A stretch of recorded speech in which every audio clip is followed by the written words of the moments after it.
बिना नोटिस के घर पर चला जिला प्रशासन का बुलडोजर। आरोप मामला सप्त सागर कॉलोनी का, जहां मनीष गुप्ता संतोष कुमार गुप्ता ने जिला प्रशासन पर लगाए गंभीर आरोप। कहा, जमीन का हमने पास कराया था नक्शा, विकास प्राधिकरण में लगभग 3 लाख देकर हमने अपनी जमीन पर पास कराया था नक्शा, बकायदा दाखिल खारिज बैनामा कराने के बाद हमने निर्माण कराया था अपना घर। लेकिन जिला प्रशासन की व एसडीएम विकास दुबे मौजूद ने बिना किसी अग्रिम नोटिस के घर गिरवा रहे हैं। हालांकि मौके पर मौजूद एसडीएम से बात करने का प्रयास किया गया, लेकिन उन्होंने ऑन रिकॉर्ड कुछ बोलने से मना कर दिया। परिवार ने यह भी आरोप लगाया कि जब इस पर घर नहीं बना सकता है, परिवार ने यह भी आरोप लगाया है कि जब इस पर घर नहीं बन सकता था तो नक्शा क्यों पास हुआ, क्यों हुआ बैनामा, क्यों हुआ दाखिल खारिज, और आज जब घर बनकर तैयार हो गया तो बुलडोजर लेकर गिराने आ गए। उक्त मकान को अयोध्या प्रसाद द्वारा बैनामा किया गया था। बड़ा सवाल उठता है कि जिला प्रशासन की कार्यशैली पर, आखिर जिसका मकान अवैध रूप से बन रहा है तो जब बन रहा है तो तब क्यों नहीं रोका गया और क्यों नहीं दी गई नोटिस? क्या घर बनने का किया जा रहा था इंतजार? सर, ये बोल रहे हैं कि ये तालाब की ज़मीन है और आप ये अवैध निर्माण करा रहे हैं, जबकि हमारे पूरे पेपर्स लीगल है। हमने पूरा अपना कचहरी से हमने लिखा पढ़ी के साथ में लिया, फिर उसके बाद हमारा नक्शा पास हुआ, फिर उसके बाद हमने इस पर लोन कराया है। लोन करा के अभी हमने 17 तारीख को लेंटर हमारा पड़ा है और उसके बाद में अब आके गिराने लगे, बोल रहे हैं कि आपका अवैध है और कोई भी हमें नोटिस भी नहीं दिया गया। किससे बैनामा लिया था?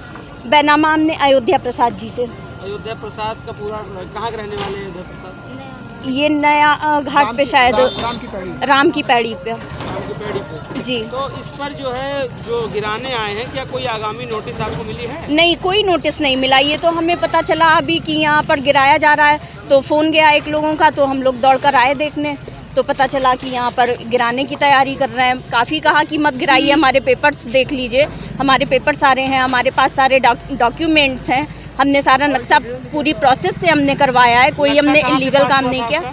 हमारा विकास प्राधिकरण से। क्या उसके बारे में जानकारी? आपको कितना पैसा लिया गया था नक्शा पास करने? जी, नक्शा पास कराई, हमारे सब कागज़ में है हमारे, और शायद 3 लाख रुपए हमारा लगा था नक्शा पास करवाई।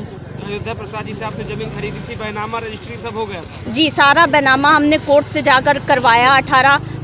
2018 में 20 अप्रैल 2018 को हमारी लिखा पड़ी हुई थी, बाकायदा मैं कोर्ट गई थी, मेरे नाम से ही ज़मीन है। तो अभी जो है क्या बोल के आपको ये घर बस वो बोल रहे हैं कि आपका अवैध है, यहाँ पे ये तालाब था, तालाब की ज़मीन पर आप कैसे बनवा रहे हो, बस आपका अवैध है। क्या मांग करती हैं आप?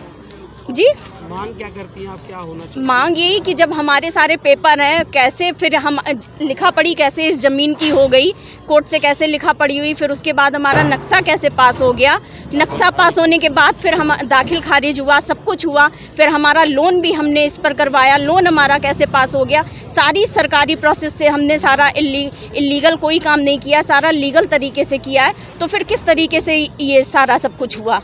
फिर ये सरकारी कहाँ से सब फॉल्ट है? फिर कैसे आप कह सकते हो? अगर कहना था तो पहले ही रोकना था ना, पहले ही बताना था कि ये तालाब की ज़मीन है, ये नहीं बिक सकती है या इसका नक्शा पास नहीं हो सकता है, तो ये सारी चीज़ें पहले बतानी चाहिए थी। अब जब हमारा बन रहा है तो फिर लेंटर पड़ गया, तब आप बता रहे हो। इसमें लेखपाल का क्या रोल है?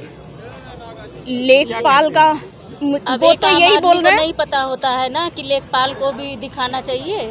अब ये चीज़ हमको नहीं जानकारी किसकी, भाई इतनी लंबी सारी प्रोसीजर। संबंधित जो है लेखपाल या तमाम जो उससे जांच कराई थी कि हाँ वही जमीन है, कौन सा गाटर संख्या है, कुछ याद है आपको? नहीं, ये मुझे नहीं पता, ये तो लिखा हुआ है पेपर्स में है जी। क्या नाम है आपका?